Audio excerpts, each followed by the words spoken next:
Bibo!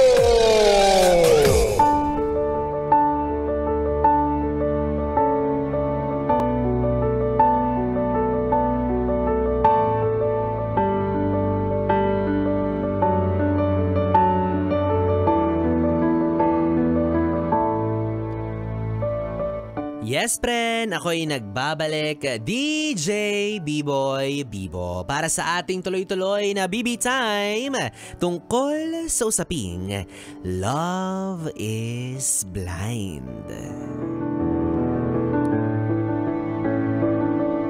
Ikaw ba, yes friend, kung BB, naniniwala ka ba sa kasabihan na love is blind? Bulag ang pag-ibig, na hindi ito tumitingin sa kung ano ang dapat makita, bagkus ito ay nagfo-focus sa kung ano ang kanyang dapat maramdaman. Kaya kung ako ang tatanungin, feeling ko, oo, no? Bulag ang pagmamahal at dapat lang naman na wala itong nakikita. Diba? So it is perfectly blind.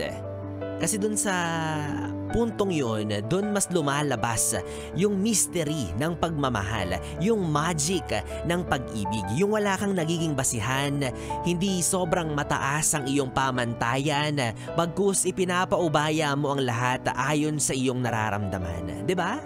Parang sa hustisya, kung mapapansin nyo at kung nakikita ninyo yung simbolo ng justice, nakapiring siya. Yun ay para maging balanse lang lahat ng dapat walang panig, dapat wala siyang ibang nakikita kundi iayon lang niya ang lahat sa kung ano lang yung nararapat. Diba? At ganoon din sa pagmamahal. Hindi mo basta-basta makikita at mahahanap yung talagang nakalaan para sa'yo. Yes, along the way, marami kang makikilala, marami kang magiging partners, but it doesn't mean na yun na talaga. Na hanggang doon ka na lang, na stuck ka na sa taong yun, na hindi naman kaya na hanggang dyan ka na lang, single ka na lang. So with that, mas magpupursige tayo na maingat na hanapin, maingat na suyurin, maingat na damhin kung sino nga ba yung para sa atin. Kumbaga, it is a challenge for us to truly know and identify yung tamang taong pipiliin tayo araw-araw, mamahalin tayo habang buhay. Yung taong habang buhay nating makakasama na nakilala mo hindi gamit ang iyong mata kundi sa pamamagitan ng kung ano yung nararamdaman mo para sa kanya. Diba? Sa positibong perspektibo, ang gandang isipin na kung bulag man ang pag-ibig, masasabi natin na hindi ito kapintasan, hindi ito kapansanan, bagkus ito ay biyaya na bahagi ng konsepto ng pagmamahalan. Na ang pag-ibig mababaw lang yan, pero malalim ang kahulugan, malalim ang pwedeng iparamdam. Pero kung minsan, may dulot din itong dahilan kung bakit bumibigat at sumasakit ang ating kalooban. Dahil nga ito ay bulag, may mga pagkakataon na hindi talaga natin makita yung dapat nating makita. Kahit nasa harapan na natin, kahit sinasampal na tayo ng katotohanan, hindi natin ito makita kasi nga bulag ang pag-ibig. Kahit yung partner mo na humantong sa mga pagkakataon na sobrang nagkakamali, sobrang nagkukulang, kahit karapat dapat ng iwan, hindi natin magawa kasi nga hindi na lang pag-ibig yung bulag. Maski tayong nagmamahal, nabubulagan na sa katotohanan. Yung mga taong ginagawan tayo ng paulit-ulit na pagkakamali, yung mga taong paulit-ulit na bumibigo sa atin, nananatiling kaibig-ibig. Kahit na dinadala tayo sa mga sitwasyon na hindi na tama. Nananatiling kamahal-mahal. Kahit ginagawa na tayo ng paulit-ulit na pagkakamali. And again, ganun kahiwaga ang pagmamahal na mapapatanong ka bakit?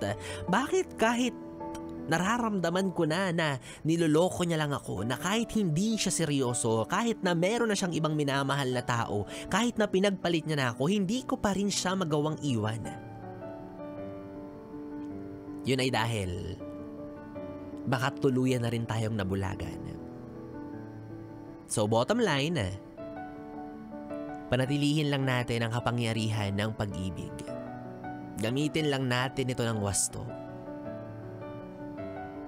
Walang iba kundi ang magmahal ng tapat, magmahal ng seryoso, magmahal ng totoo. At gaya nating mga tao, ang pag-ibig ay may lakas at may kahinaan. But for as long as nagmamahal tayo ng totoo, yung puro, yung galing sa puso, regardless kung anuman yung mga kapintasan na maaari nating makita kapag namulat na tayo sa katotohanan, hindi mo yun kawalan, hindi mo yun kasalanan.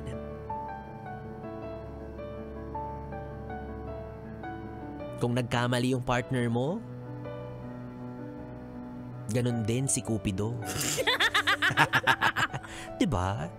Maaaring napana ka lang niya sa maling tao pero hindi pag-ibig or pagmamahal ang may diferensya, ang may pagkakamali.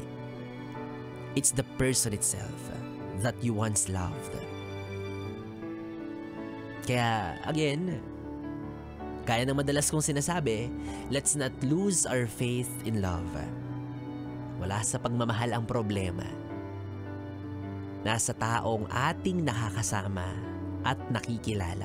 So the next time around na magmamahal ka, hindi siya katulad nung nauna.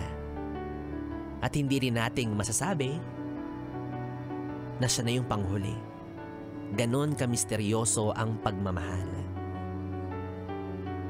At yun ang mas malalim na kahulugan ng katagang love is blind.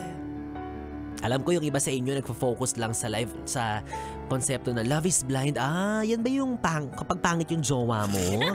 Love is blind? Yan ba yung kapag nakita ka ng dalawang magjowa, pangit yung isa, tas yung isa maganda? Love is blind. Grabe naman kayo, hindi lang yon. Diba? Pwedeng sabihin na natin, again, pwede rin naman. Sige na nga. Gusto mo yan eh. Yan yung perspective mo eh. Di go. But again, reminder, beauty is in the eye of the beholder. Maaaring maganda ka sa iba pero para sa iba pangit ka. So, 'di ba? Kanya-kanya, maaaring sa jowa mo maganda ka. Ang mahalaga maganda ka para sa kanya. Regardless kung maganda ka pa ba para sa iba, basta ang mahalaga ikaw ang pinakamaganda sa mga mata niya. And again, para sa mga mata niya. Para sa mga mata niya. Para sa mga mata niya lang. Charot lang. Tsaka sa pagmamahal, hindi na yan mahalaga, 'di ba? Dahil ang tunay na pag-ibig, walang itsura. Kung may itsura man siya, sana hindi mo kamukha. Kasi lugi, kawawa. Charot! Ay nako, well anyways mga yes friend, 3 oras na BB time na naman ang ating pinagsamahan. Nakapiling niyo po ang BB niyo sa radyo, ang DJ na mabilis bumayo ang dila sa mikropono. Ako po si DJ B-Boy. Bibo. Magkasama at magkarinigan tayong muli bukas sa parehong oras sa 9 PM to 12 midnight para sa ating programa ang BB Time. Dito lang sa istasyong No Problem, ang 101.1 Yes FM Solid. Good night, BB. Mwah, mwah.